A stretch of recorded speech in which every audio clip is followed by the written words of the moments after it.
केसरिया बालम आओ हमारे देश।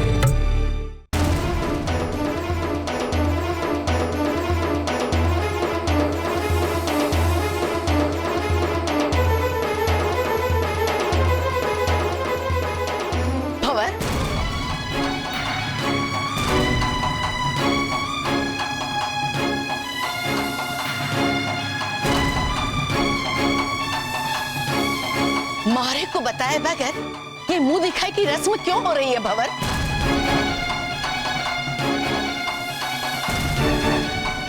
माँ साहब की तबीयत ठीक नहीं और आप मारी चिंता का झूठा दिखावा करने की कोई जरूरत ना है भंवर। अपनी माँ की इतनी ही परवाह होती तो मारे को बताए बगैर ये मुंह दिखाई की रस्म रखता को नहीं। अब घर के नौकरों से मुझे पता चलेगा कि इस घर में क्या हो रहा है। इतनी ही हैसियत रह गई हमारी, ये भी भूल गई हो कि इस घर में थारे से बुजुर्ग भी कोई है। भाषा, आप गलत समझ रहे हो। गायत्री, तूने भी मारे को बताना जरूरी नहीं समझा? इतनी देर से हमारे साथ रामायण पढ़ रही थी और मारे से इतना बड़ा सच छुपाया। अब बस कीजिए माँ साहब, भगवान के वास्ते चुप हो जाइए। आपका ब्लड प्रेशर बढ़ जाएगा और डॉक्टर ने कहा है अरे डॉक्टर क्या जाने, हमारी तबीयत बिल्कुल ठीक है। अगर मर भी रही होती ना तो चिता से उठकर हमारे रणवीर की बिंदनी का चेहरा देखने जरूर आ जाती। माँ साहब, पर आपने तो रुक्मणी को देखा है। ये रस्म तो गांव वालों की तसल्ली के लिए है। रस्म तो दुनिया की तसल्ली के लिए ही होवे हैं भंवर, पर कोई भी रस्म घर वालों के बिना पूरी ना हो सके है। और तू तो अपनी माँ को ही भूल गया। नहीं माँ साहब, ऐसी कोई बात नहीं है। मारे को तो सिर्फ आपकी तबीयत की चिंता थी। तबीयत तबीयत तबीयत क्या हो जाता, मर जाती। सुख से शांति से कि मारे रणवीर का घर बस क्यों है। और मारी आंख बंद होने से पहले मारे बेटे ने अपनी जीत छोड़कर इस हवेली की बिजली की मुंह दिखाई का सुख दिया है।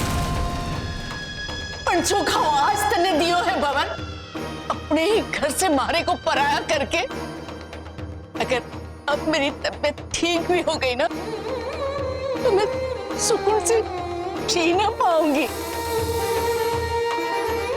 हाँ, जी ना पाऊंगी भवन, जी ना पाऊंगी।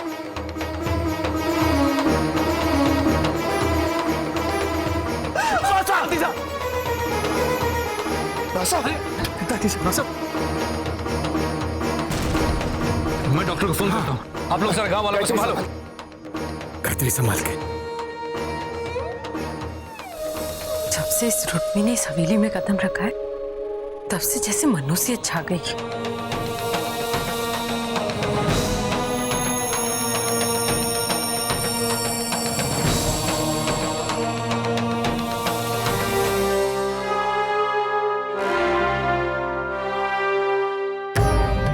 जिसका डर था वो हुआ।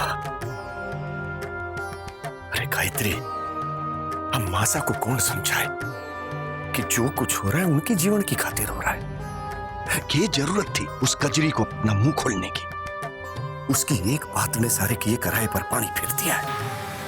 अब ये सब बातें भूल जाओ, जाने दो इन बातों को।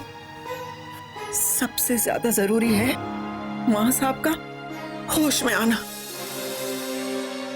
मासा को अचानक सामने देखकर मेरी समझ में नहीं आया कि मैं क्या करूं, क्या कहूं, इसलिए अपना आप खो बैठा। अब इसमें आपकी काहे गलती? आपने कुछ जानबूझ के तो नहीं किया ना? गायत्री, आज नहीं तो कल मासा को सच्चाई बतानी पड़ेगी। और जैसे इनकी तबीयत थोड़ी सी ठीक हो जाए मैं सब कुछ सच सच बता दूंगा। सही वक्त आते सब कुछ बता देंगे, आप चिंता ना करो ना। इस समय मुंह दिखाई की रस्म करना ज्यादा जरूरी है। अब तो हो चुकी मुंह दिखाई की रस्म। बड़ा विश्वास था ना आप इस हवेली की बड़ी बहुरानी पर, पर 1 घंटा मासा को संभालना था वो भी ना कर सकी आप। चुप कर चंचल। हाँ हाँ, मुझे ही चुप कराएंगे ना, पर सच तो यही है कि बाहर जो भी कुछ हुआ उसकी वजह यही है। क्या कहा था? ठाकुर साहब, बाहर लोग आप दोनों का इंतजार कर रहे हैं। ये वक्त नहीं है इन बातों का। आप लोग चिंता न करो, मैं मासा को संभाल लूंगी।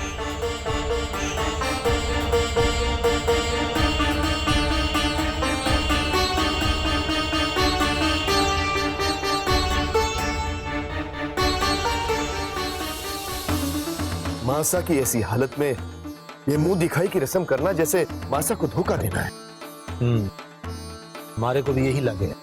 इस तरह गांव वालों को बार बार मुंह दिखाई के लिए बुला के बिना रस्म पूरी किए लौटा देना ये भी तो ठीक ना है। हमारे पास एक सुझाव है जिससे हवेली की लाश भी बच जाएगी और दादी सा की इच्छा भी पूरी हो जाएगी। गांव वाले तो यही चाहते हैं ना कि उन्हें हवेली की बींदड़ी देखना है, तो उनके सामने रणवीर के साथ हम रसाल को दिखा देंगे। इससे मुंह दिखाई की रस्म भी पूरी हो जाएगी और हवेली की इज्जत भी बची रहेगी। और दादी साहब के ठीक होते ही हम फिर से ये मुंह दिखाई की रस्म रख देंगे। यहाँ सिर्फ घर वाले होंगे, जिसमें रणवीर के साथ रसाल के बजाय रुक्मी होगी, जैसे दादी सा चाहती थी। तो दादी साहब भी खुश हो जाएगी। यानी मासा को सच बताने की बजाय हम उन्हें धोखा देते रहे। हमारा धर्म भी हमें यही सिखाता था कि जिस झूठ से किसी का भला हो वो झूठ सच से बड़ा हो है। आप क्या चाहते हो? ये सच्चाई सुनने के बाद दादी साहब फिर से अनशन पे बैठ जावे या इस धोखे से खुश होकर जल्दी ठीक हो जावे?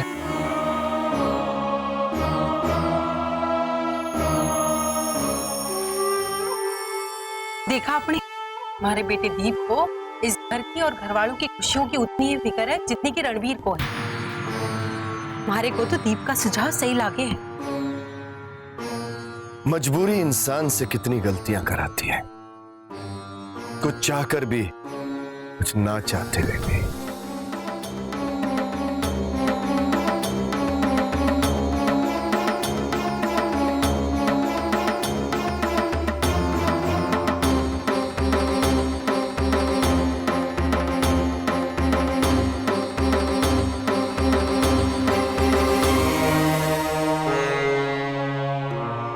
देरी के लिए क्षमा चाहता हूं, लेकिन चिंता की बात को नहीं, बहुत जल्दी मासा ठीक हो जाएंगे।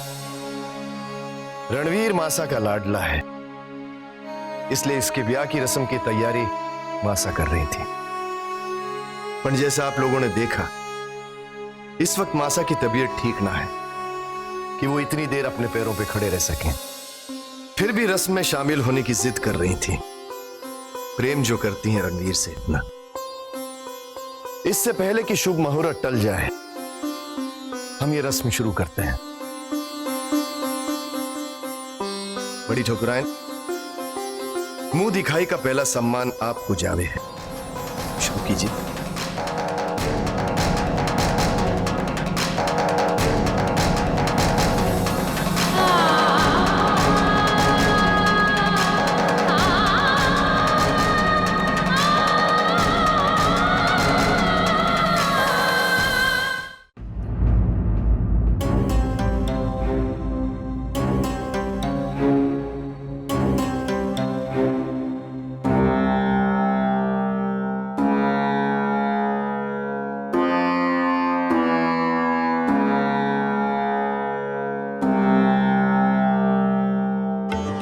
रणवीर तो घना नसीब वाला है। बिंदनी तो ऐसी मिली है कि जिसके आगे चांद भी फीका है। छोरी तो घड़ी फुटरी है, जोड़ी तो ऐसी है जैसे शिवजी पार्वती की।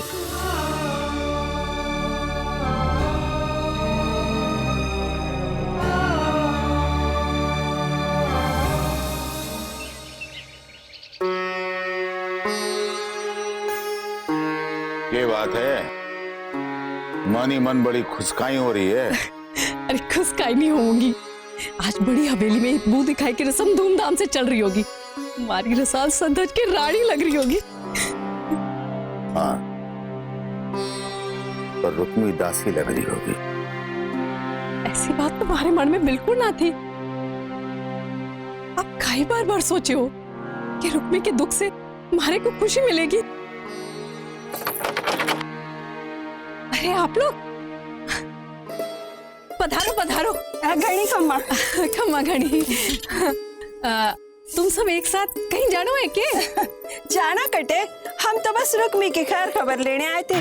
गांव की पहली चोरी है जिसका ब्याह बड़ी हवेली के कुंवर सा से हुआ है। रुक्मी तो अपने सासरे में राज कर रहे हैं, बड़ी खुश है। चलो अच्छा हुआ बेचारी के भाग खुल गए। रसाल कटे दिखाई नहीं दे रही है। वो कहे कि रसाल अपनी नानी के घर गई है। उसकी नानी की तबीयत ठीक ना है। क्या हुआ रसाल की नानी ने? छोरी का ब्याह टल गया इसलिए तबीयत खराब हो गई के? और धापू थारा काटजा तो बहुत हिम्मत वाला है जो छोरी ने अकेले भेज दिया। कब तक आवेगी रसाल? कब तक ठीक होगी रसाल की नानी? अब बीमारी का कोई क्या कह सके। जब नानी की तबीयत ठीक हो जाएगी तो रसाल वापस आ जाएगी। अच्छा चलते हैं। घड़ी खम्मा।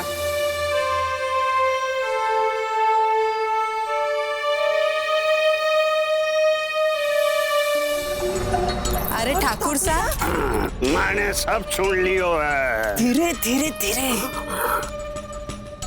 मारे को तो लागे है कि रुक्मी के ब्याह के वास्ते मदन सिंह ने जो कर्जा लिया था उसको चुकाने के वास्ते उसने रसाल को बेच दिया।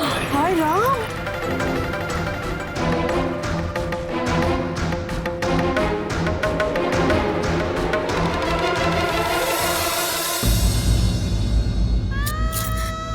वर्षा के पास आपकी जगह बैठकर एक ही जन्म में 100 बार मरी हूं मैं जीजी। बार बार लग रहा था कि सारे बंधन तोड़कर उठ जाऊं और सबके सामने आपको कुंवरसा के पास बिठाकर आपका हक दिलवा। जब मैंने दादी साहब को देखा तो मन में उम्मीद की एक किरण जगी। हमारे को लगा कि वो हमारे पास आएगी और हमारा चेहरा देखेगी, फिर सब कुछ ठीक हो जाएगा। पता नहीं माताजी महाराज के चावे और कितना बदला लेना बाकी है अभी आपसे। तू भगवान को क्यों दोष दे रही है रसाल? बदला तो इंसान एक दूसरे से ले हुए हैं और इसमें कभी कभी किसी का दोष ना होते हुए भी पिसना पड़ता है। थारे साथ वही हो रहा है। अरे चिंता छोड़ो जीजी, तो तू भी हमारी चिंता छोड़ दे। हमारे भगवान हमारे लिए जो भी करेंगे अच्छा ही करेंगे। इतना सब कुछ हो जाने के बाद भी क्यों विश्वास है आपको उस पत्थर की मूर्ति पर? विश्वास तो जीवन का आधार हो गए है रसाल। जे बापू को विश्वास ना होता कि कुंवरसा का थारे से ब्याह कराकर थारे को इस घर में खुशी मिल जाएगी तो तू आज अठेना होती। जे थारे को यह विश्वास ना होता कि तू अपनी जीजी की खुशियां वापस दिला सके है तो तू आज अठेना होती। जे मारे को विश्वास ना होता कि एक ना एक दिन कुंवरसा हमारे दुख को समझ जावेंगे तो मैं आज अठेना होती।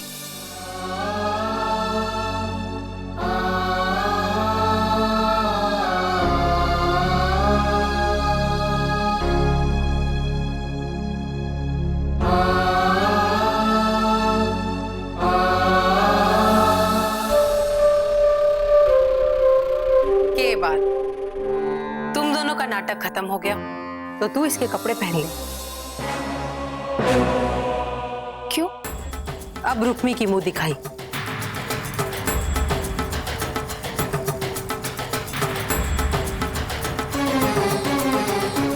ये हुआ रानी साहब, अब थारे को तैयार करने के लिए मने दासियां बुलानी पड़ी।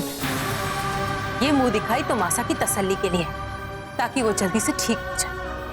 और तू ये मत भूल कि तू इस घर में दासी बनकर आई थी और दासी बनकर ही रहेगी, और वो भी सिर्फ मासा की खातिर। ना, बारे से ये पाप ना कराओ।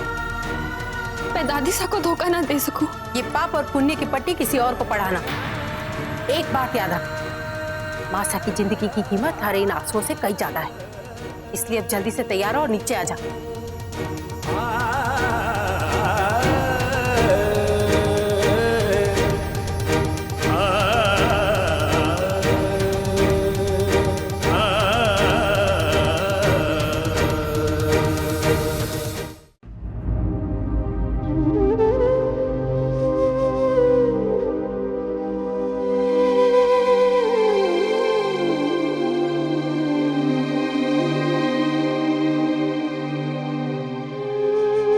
मासा,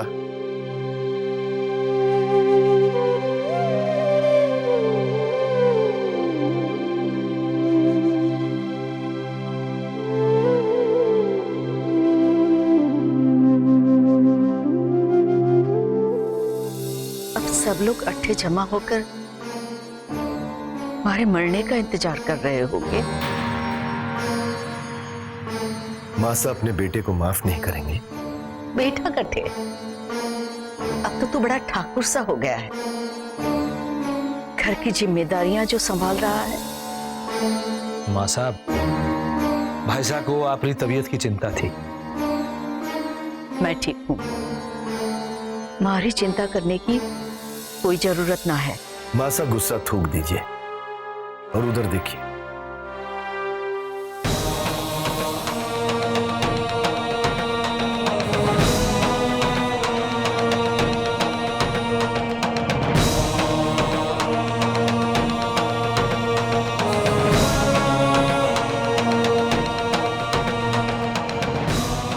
आपके होश में आने का इंतजार कर रहे थे। अब जल्दी से मुंह दिखाई की रस्म पूरी कीजिए, ताकि आपके बाद बाहर इकट्ठा लोग भी इस हवेली की बीननी का चेहरा देख सके।